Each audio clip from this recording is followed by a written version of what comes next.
This $25,000 buy-in tournament at the World Series of Poker just wrapped up. Let's take a look at a couple of key hands from the event. I'm Mike Brady, and I've got tournament pro and streamer Aaron Baroni here with me to review this hand. You ready to go? I'm ready. All right. So we are in the money at this stage of the tournament. It's around 45 players left in this 25K buy-in, and every player has locked up around $50,000. The winner is going to get a little over $1.6 million, but there's a lot of play between now and the final table, so that first place prize not really in sight quite yet. First decision point here, we have Reared with Queen Jack offsuit in the middle position, low jack, some would say. Pretty clear raise here, would you say, Aaron? Yeah, I think raising here is fine. I do think that against tougher and more aggressive lineups, you could opt to fold Queen Jack offsuit here. I mean, I think that if we're talking about it being close, I don't think Queen 10 is great. Queen 9 is definitely not. Jack 10 is close. So I think Queen Jack off, Jack 10 off are close, but it's fine.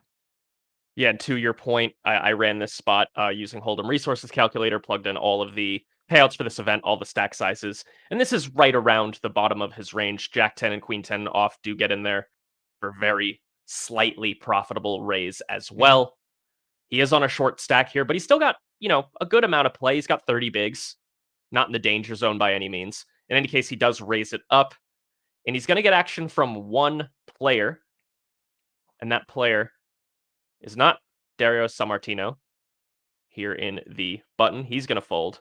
By the way, we're watching this on Poker Go. You can watch the entire event, the 25K buy-in tournament at the World Series on pokergo.com. Just got to subscribe. Chance corner with ace nine off in the small. It looks like he's considering something. He does let it go. What do you think of that decision, Aaron? I think if you're going to have three bet bluff combos, using ace nine off's not bad in terms of having a blocker to some of the strong hands that would four bet jam. If you're getting flatted more often, I think using ace nine off is actually a pretty terrible hand to use because again, it's good for blocker type situations, but in terms of like post flop playability, ace nine off's not great. I'd much rather have ace three suited, ace four suited, or any other suited connected hands that can navigate post flop a little better. Kornuk does think it over, but he eventually folds. Then it's Sean Deeb in the big blind. He's rocking a 40 big blind stack, covering Reared by about 250,000 chips. He makes a standard defend with the 6-3 suited. And we get the 10-9-3, two club flop, one spade. So Deeb does have a backdoor flush draw with his bottom pair. Reared flops pretty well as well. He's got two overs, an open ender, and a backdoor flush draw. Deeb makes the standard procedural check to the aggressor on this board. And now Reared has a decision to make. What are you thinking in his spot? Looking at his exact two cards in this board, there are a lot of runouts here where I'm just firing three barrels. Like I know I want to play it street by street, but I'm looking at the fact that on most runouts, I'm going to either end up with a hand that's top pair, a straight, or could block a flush. Even if the turns, if the board runs out with a brick on the turn, ace on the river, it's a good spot given I have queen high. So I definitely want to bet now, but I'm already thinking about what turns and rivers am I going to continue betting. What size do you like in his shoes here? There's 135,000 in the pot. He's got 690 behind. How are you approaching your bet sizing in position? I think overall my bet size here is going to be pretty small. If we were really shallow, I might want to turn this into a two street hand where I pick a slightly bigger sizing on the flop to set up a turn jam. But he starts the hand with about 30 bigs, more than enough playability for three streets. I don't think I want to go too big here. So I think around one third is totally fine. Yeah, and it's kind of funny that you said, if you were shallower, you might actually bet a little bit bigger so you can play that two street game, bet the flop, shove the turn for, a round pot or maybe even under Mhm. pot. But it's funny because if you were deeper, you'd also probably bet bigger on this board, right? If you were playing 100 blinds deep, this is a perfect big bet board. It's very dynamic, but it is still overall good for you as the player who raised rather than the player who called in the big blind. You're going to have more, pocket tens, pocket nines, probably. You're going to have more good straight draws. You're going to have more high card hands and over pairs that overall just beat the big blind's range. Plus, it's a dynamic board where, generally speaking, you bet big on dynamic boards. That's not always true, Mhm. but it often is in poker. So if we were deep here, if we were 60, 70, 100 blinds deep, Reared would probably go quite big. And then Aaron is saying that if we're shorter, he'd also probably go a little bit bigger to set up that 2 street game. And that's why tournament poker can be so confusing at times, where, as you said, with a short stack or a big stack, you could take one action, and then somehow when you're in the middle of those two, you take a completely different action. Right. And just in general, sizes do tend to skew smaller as you get shorter. But there is that exception when you decide to play that 2 street game, which can definitely be a good weapon to have in your arsenal. In any case, Rear does go for what looks to be a small bet. Yeah, 45,000 into 135,000. So about 1/3 pot, which I'd assume is about the small size you should be looking for on this Mhm. board. Deeb with bottom pair, he's not going to go anywhere. He's getting a great price. Looking great, by the way. Well done on that weight loss bet, Deeb. I don't know if you won or whatever, but you look great. Turn ace of spades does give Deeb that flush draw now. And it's a card that's going to hit Reared sometimes. He may not see bet with ace high every time. Hard to say, but he will occasionally have, an ace five, an ace queen, an ace jack here for sure. So this card is overall going to be better for Reared. But Deeb can have some aces of his own here. He would probably call the flop with some ace highs. What's your overall thoughts on this turn once it checks over to Reared? I definitely think Reard should keep betting. I think it is a card that overall is good for his range, better for his than Deeb's, actually. With his exact hand right now, like I had said before on the flop, that there were a lot of runouts I was going to be happy to barrel. And now I might, I mean, every spade you're going to block a flush, every club you're going to block a flush. If the river is a complete brick, you're going to end up with queen high, which, given how Reard's range looks pre-flop, that might be the exact bottom of his range. We don't know if he's opening 7-6 suited here. It's close. I think actually has similar equity to Queen Jack from Low Jack or MP. So I think he's got a pretty good spot to be betting and apply pressure at Deeb's range, which overall should be capped. And that's really when you want to attack. Yeah, Deeb is going to have a lot of 9x, a lot of 3x. I mean, in this case, Deeb turned to flush draw, but if Deeb had 6-3 of hearts, he probably would have played it the same up until this point, and now his pair of threes would be pretty dusty. He's clearly going to fold to any bet on the turn. Same with his 9x, quite likely. And then his 10x is kind of in the middle, kind of a tough spot. I'm sure Deeb will continue with some 10x against a bet on the turn. Aaron peppered in a really good point there about bluffing in general. If you're an experienced sort of solver, studier, you're going to be familiar with this, but it's a really cool concept. In this spot, Reard has two very relevant suits. The board is all black, two spades, two clubs, and Reard has one spade, one club. So not only does he block the current flush draws, which is quite good. It's always decent to block flush draws because it prevents your opponent from having hands that can continue.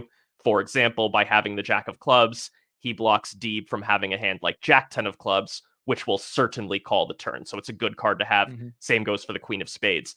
But then it also has really nice effects on the river. If the river is the 7 of Spades or the 6 of Clubs or something like that, now he blocks those rivered flushes potentially. So River Club, he still blocks that Jack 10 of Clubs, which prevents Deeb from having as many flushes in his range. So this hand is going to be really good for bailing on the turn and particularly good for bluffing again on the river when one of the draws comes in. In any case, let's see what Rear decides to go with here. With 225,000 in the pot, he's going to fire what looks to be 135K, and now it's over to Deeb. And he's got an interesting spot here, Aaron. I assume it's between one of two options. We're never folding a hand like this. We're either calling or maybe putting in a raise. What's your take on Deeb's spot? So definitely want to continue, right? Like even if we're behind to a hand like ace king, ace queen, ace jack, we have enough equity to continue given the price we're getting. Plus there's implied odds of hitting our flush or a six or another three. And then of course there's the equity of when he's just straight up bluffing. Now, initially I thought this spot was going to be on the bubble and then I might change my strategy here of how I play this spot. But in the money, I believe I just want to be calling this hand because if my opponent has a bluff, I want them to keep betting. And this is actually a board where my opponent's range pre-flop has a few hands in it that actually makes sense for them to keep barreling that I'm ahead of. King, queen, jack, all those Broadway draws are going to bet an ace turn usually. Some people over bluff an ace turn anyway. So I like just calling here and then playing a river. Yeah, and you were saying that initially we thought this spot was on the bubble. We got some incorrect info, and your positing that you would actually prefer a shove, or at least you would prefer the shove more if it was on the bubble because of that extra pressure that you're applying. Reard's going to have to maybe make some big folds. Is that kind of your general thinking? Yeah, I think in the money here, if Reard has ace king, ace queen, ace jack, facing a shove, doesn't feel great about it, but the bubbles burst, pot's pretty big. I mean, depending on his suits as well. If it's like ace queen of diamonds, it's going to be a much easier call.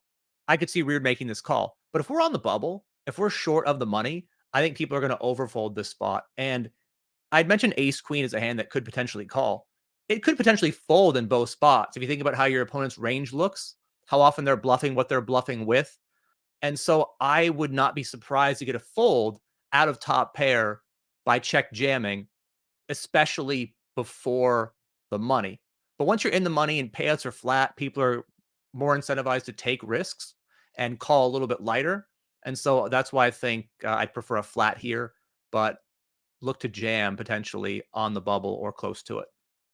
Yeah, that makes sense. I would be quite surprised if Reard would bet fold ace queen here ever in the money, and then I would be surprised if he'd even fold it before the money. What might happen instead is maybe he checks the turn more often with those types of hands, so he doesn't have to face the check shove. So his betting range in the first place is going to be a bit tighter. Do you kind of see that happening if we were like pre money? I think it's possible that his value range could actually not bet this turn as much. And theoretically, if he's going to do that, he shouldn't have as many bluffs either. But I'll say it again, people, I think overall tend to overbluff the ace or the king turns, the high card turns for the preflop raiser. And yes, they're better for your range. But if you're betting your entire range in that spot and your opponent knows that, and you turn into a 100% double barrel frequency, well, that's bad. And if you're cutting out the value part of your range, like ace queen and ace jack, to protect yourself from being jammed on, but now you're still betting the bluffs, you're even more imbalanced towards kind of a nuts or nothing type spot. And you just don't have enough of those strong value hands to actually balance it out. So depending on how he would adjust here would change our strategy or Deeb's strategy. But there are many ways you can actually make a slight mistake here that opens it up for your opponent to take advantage. Yeah, makes sense. So let's go ahead and see what Deeb does. He does go for the all in. Great play to put Reard's exact type of hand in a brutal spot. I mean, it's a clear fold, but he's throwing away 25% equity. It's usually going to have at least around 20% equity. So, you know, pretty brutal to have to fold a hand with that much equity here. But he does get out of the way, and Deeb takes down a nice pot here early in the money stages. We've got one more hand to go over. Fast forwarding about 45 minutes in real time here. We have a different feature table and the action folds around to Blesnik. There's still around the same number of players left in the 40s when about 49 paid. Each player has still locked up the same amount. It's like around 50,000. And the next pay jump is like $6,000 coming in a few bust outs. So it's not really relevant, any payout type stuff yet. So it starts off the action folding around to Jared Blesnik in the small blind. He's going to limp in with the ace queen offsuit. He's playing a 1.8 million chip stack. And the legend Nick Schulman, Mr. Smooth Voice himself, has got 1.6 million in the big blind. Starting off with Blesnik's limp. What is your take on that one, Aaron? I think my overall strategy here around 50 effective deep at this point from the small one would be I'd be limping or I'd be making it about 3.5. And I think using strong hands in both sides of that range is really important, right? You don't want to only raise with strong hands and then all your weak hands, you just limp it in. So I can understand limping here. I think if I had to choose, I might prefer to limp ace queen suited, but I don't think it matters that much here because when you're limping ace queen, you're probably not going to limp call anyway. You're going to be limp raising. But I think limping's reasonable. You could argue against certain opponents you want to be doing one or the other more, right? Raising or limping. But again, versus solid, tough opponents, you definitely want to have strong hands in both lines. Yeah, in general, something I've noticed that preflop solvers and tournaments really like to do is they like to kind of trap the suited versions of good hands and play it a little faster with the offsuit versions. So you might see a preflop solver raise here with ace queen offsuit, but limp ace queen suited just because that ace queen suited has a bit more playability, and by limping, you're going to likely play post flop more often, and you prefer to have a hand with slightly more playability. Now that said, these little tricks, the way the solver kind of chooses its hands, a lot of times it's not incredibly vital to absolutely nail. I'm looking at a 50 big blind chart, small blind unopened. So basically this exact spot. There's 60 big blinds deep, well, 53 big blinds deep. So this chart is pretty close to right. This is from the Road to Victory course on Upswing Poker made by Darren Elias and Nick Petrangelo. Ace queen offsuit pure limps in this spot, and then ace queen suited raises 25% of the time. So we're really splitting hairs. You could kind of do either one with ace queen in this situation. And I imagine But the equities are actually really close as well of raising and limping those hands. yeah, I would think so. And in case you're wondering what you would do, suppose you limp that ace queen offsuit or suited, and then the big blind raises, both of them would just re-raise over that limp. So if Nick Schulman made it 90,000 or 120,000 here over this limp, which would be a 3 or a 4x, Jared Blesnick's quote unquote correct response would be to just re-raise now with his exact holding ace queen offsuit, and same if he has ace queen suited. Moving on to Nick Schulman's action, he picks up a little dumpster hand in the big blind. He's got 6-2 offsuit. Now, it might look like an auto check, but it is worth talking about at least a little bit how the big blind likes to play against a small blind limp. What's your general approach, Aaron, when you're in the big blind, the small blind limps, and you're about 50 big blinds deep? So there are certain players you're going to be up against who play a strategy where it's very face up, where when they limp, they're weak. When they, well, maybe not weak, but they're polar in that they are generally weak and then super duper strong. And if you're up against that kind of player, then I think raising six deuce off here and raising a bunch of your trash makes a lot of sense because you're going to fold out their middling hands, some of which are ahead of your six deuce. In fact, most are. But if they have a hand like queen four or jack three or even king deuce off, how good do you feel about limp calling it? Some people do, some people don't. Depends on the player. But again, if their range is comprised mostly of middling to weak hands that are going to fold, then it doesn't matter as much that you have six deuce or 7-3 or jack 10. Raising is going to generate a fold, which wins you the pot, which is pretty good. Against better players, you do want to be careful about over raising the spot and getting exploited like that. But if I'm going to pick out hands that I want to be raising here as, the weaker parts of my range, the bluffs, using this isn't terrible. Using a hand like six deuce off. And I think my general strategy would be more likely to check some of the suited ones, but I could see an argument for raising some suited ones too. But a lot of people in the spot in the big blind are raising hands they think are the best hand and they're raising for value. I think in actuality, you want to be raising a lot of hands that are weak if you just think they're going to generate folds. Yeah, certainly. And at equilibrium, in other words, GTO or how a solver would play or how great players play, there are a lot of hands that the small blind is going to be limping and then folding to a raise. So as the big blind, you don't only want to raise when you have, a good hand. You don't only want to raise king, queen suited and ace, king suited and, queens and all those types of really, really good holdings. You also want to raise with some quote unquote bluffs and take down the pot pre-flop potentially with those hands. I'm going to pull up on screen another chart from the Road to Victory course. This is how the big blind plays against a limp at equilibrium at 50 big blinds deep. And if you're listening to an audio platform, I'll do my best to kind of walk you through this. The green hands are the ones that raise, the yellow hands are the ones that check. 42.7% of hands are green. So there's a lot of raising here. And a lot of obvious stuff raises, pocket tens, pocket eights, ace 10 offsuit, ace 7 suited, like these good hands raise, even queen 8 suited, queen 9 suited raises because it's a pretty good hand. Then we do a lot of checking with kind of, middle of the road hands, jack 5 suited, 10-5 suited, queen 6 offsuit. Those types of hands check every time. But then there's a bunch of raising with hands that you might find unintuitive. There's 8-4 offsuit raises a lot, 8-3 offsuit raises a lot, 7-3 suited raises sometimes, 6-4 suited. And if you just look at this chart, there's a ton of raising with these bottom of the barrel hands. And the idea is simply to make your opponent fold a better hand that they will likely fold. If you raise with 8-3 offsuit in the big blind here and your opponent folds 8-6 offsuit, that's a huge win. You just got them to fold a hand that dominates you. So in solver land, in good player versus good player land, you got to be doing a lot of this weak hand raising out of the big blind. Otherwise, you're going to be way too easy to play against, and you're not going to be taking advantage of all those times where the small blind folds. I think that's probably enough nerdy stuff about blind versus blind limped pots, though, Aaron. So let's move on to the flop. Nick Schulman does check with the 6-2 offsuit in this instance, and we get the 9-9-4 2-club flop. Jared Blesnik has the ace of clubs with his ace queen, and Schulman has the 2 of clubs with his 6-2. Blesnik checks it over to Schulman, who rechecks his cards and eventually here is going to put in a wager on the flop. He's going to go for a 1 big blind bet of 30,000 into the 90,000 chip pot.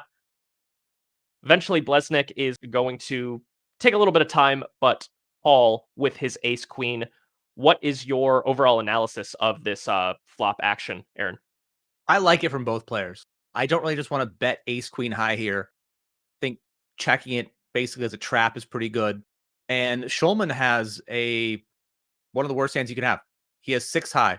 However, he does have 2 suits that could become relevant later in that he could make, a flush, which he doesn't want to.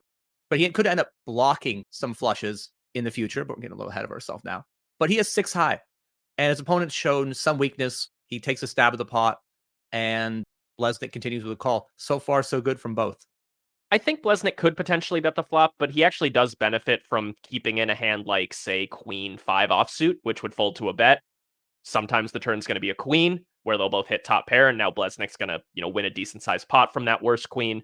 He might eke out a little bit of value from like worse ace highs, but checking certainly can't be bad with this ace queen here. Schulman taking a shot at the pot with his 6 high and relevant suits and kind of a weak backdoor straight draw also makes sense.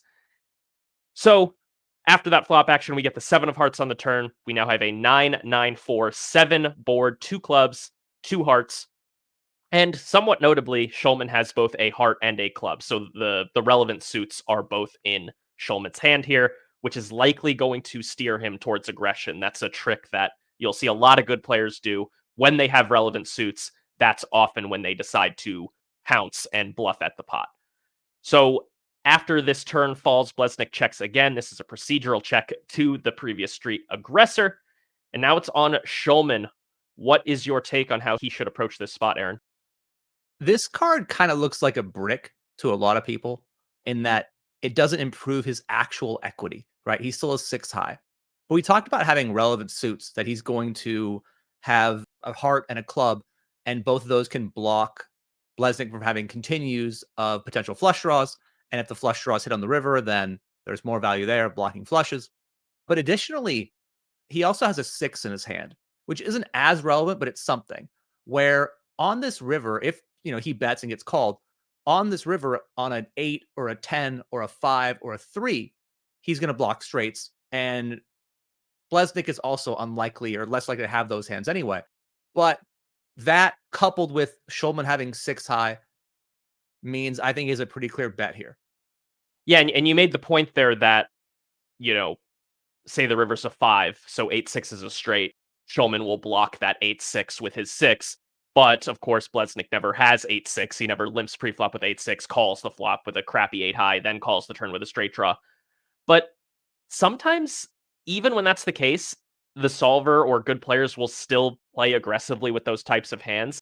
It's just a board interaction thing. Having that board interaction is better than not having it. It's going to make your play at least slightly more successful. So back to the action after Blesnik checks over to Schulman. Schulman eventually finds a barrel here. He's going to take a moment to load up the clip, but he goes ahead and reaches for those green 25,000 chips, and he elects to put out 5 of them, 6 of them rather, for a full pot-sized bet. He goes 150,000 into 150,000 here, really representing a 9, I think here is what he's saying his value range mainly is. Maybe he could have a hand like 7-8. I'm not sure he would want to bet this big with 7-8, but it is a strong hand in this situation, so I think he maybe still would. But overall, he's saying the heart of his value range here is a 9. And then, of course, there's a lot of draws on this board. Again, it's 9-9-4-7, 2 clubs, 2 hearts. So there are a ton of draws, ton of open-enders, 2 different flush draws. When that's the case, especially when the hands you're going to be betting for value are very strong, you are going to see big bets get used by good players because Schulman just has a lot of good draws, a lot of good hands like 9x for trips. And by betting big, he's going to really challenge Blesnik and put him in a tough spot. And I think Shulman can still bet a hand like ace four or even like king four, queen four, jack four here. It's a blind on blind spot, especially when you think your opponent's not going to fold ace high on a board with so many potential draws. Going bigger, thinner, using like with a worse hand, still picking that big size makes sense because you're getting value from the ace highs and potentially even worse. Potentially even a hand like Jack 10 of hearts that peels flop, decides to get to this turn, isn't folding. It is really sick if Shulman has a hand like 10-4 offsuit here and goes for this big size on the turn and then probably going to check back the river unimproved, right? And that allowed him to get a very, very big bet of value in on the turn. So I think that's a good point. It is very possible that Shulman could be as thin as a 4 here for value. Blesnik does call with his ace high, 450,000 going into the river. Shulman's got 1.4 million behind, so stack's not super in play. Blesnik checks over to him. The 5 of hearts on the river makes Shulman's 6 of hearts very relevant, right? Very relevant. He blocks flushes, and the 6 also gives him a straight draw blocker that he can block 8-6 and 6-3. I mean, Blesnik cannot make a straight without having a 6, and it's hard to make a flush now that Shulman has a heart. So I think it's a pretty good spot for Shulman to keep betting. I actually think recreational players tend to play pre-flop and flop a lot closer to optimally than they do other streets. And I think on turn and river is where people incorrectly shut down. So a lot of people will say something like, well, yeah, I like that he bet flop and turn, but my opponent called, it's time to give up. In reality, the opposite is true. Like this is, I think, the street where a lot of professionals show their mettle and get value. And in this case, the value is going to be by actually having the heart, no pun intended, to fire the bluff with 6 high. Yeah, I think it's easy for, more casual recreational players and such to get a little afraid on the river and not want to put in that big bet with nothing. But you got to do it sometimes. You got to do it. Unless you know your opponent's not going to fold, but I think most of the time you don't know that. Shulman does load up a big bet here. He goes for 350,000 into a 450,000 chip pot. And now Blesnik is in a pretty bad spot. He's got just ace queen high. He has no relevant suits. He doesn't have a heart, so he doesn't block flushes. Is this a hand he can ever hero call with, Aaron? I mean, you could. I don't think I would. I will say that if his suits were different, if they were just switched, where he has the ace of spades and the queen of clubs, I'm definitely not calling. Because at that point, you would be blocking queen high flush draws that might decide to barrel through queen high club draws. His ace of clubs isn't really relevant, as we talked about. But Blesnik has the same hand here as in other combos of ace queen that actually might want to call.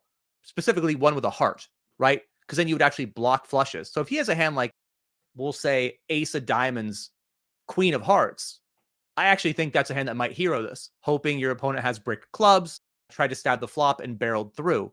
But I think with exact holding, I would opt to be folding. In addition to having ace queen, I mean, he has so many other hands that are just better than ace high, right? Maybe he traps the flop with a 9. Maybe he has hands like a 4, maybe even 4x of hearts where he gets the flushes. Maybe he slow played an overpair. Maybe he floated ace 7 on the flop and, turned a pair. So I just think he has so many better hands. And this one, the suits themselves aren't great. And so I would look to fold. Yeah, this would be a very spicy hero call from Blesnik on the river. Again, the board is 994, 75, 3 hearts. Blesnik with just ace queen high, and he does eventually let it go. Shulman takes down this nice pot and improves his position for the rest of the tournament in this key stage just inside the money. If you want to learn more poker strategy from Aaron, if you enjoyed his insights in this episode of Upswing Poker Level Up, I highly recommend jumping into the Upswing Lab, checking out his new lesson, 5 tournament mistakes to avoid. It's a great little primer on how to improve your tournament game, and it's available right now in the Upswing Lab, so head over to upswingpoker.com to sign up. If you enjoyed this episode, follow, subscribe, like, any of those good things. We would appreciate it. following and subscribing allows you to get notified when new episodes go live. Aaron and I are going to be doing these tournament hand analyses every Wednesday for the duration of the World Series of Poker. Barring a deep run in the main event from one of us, we might be a little busy if that happens. Hope you enjoyed it. Take care. See you in the next one.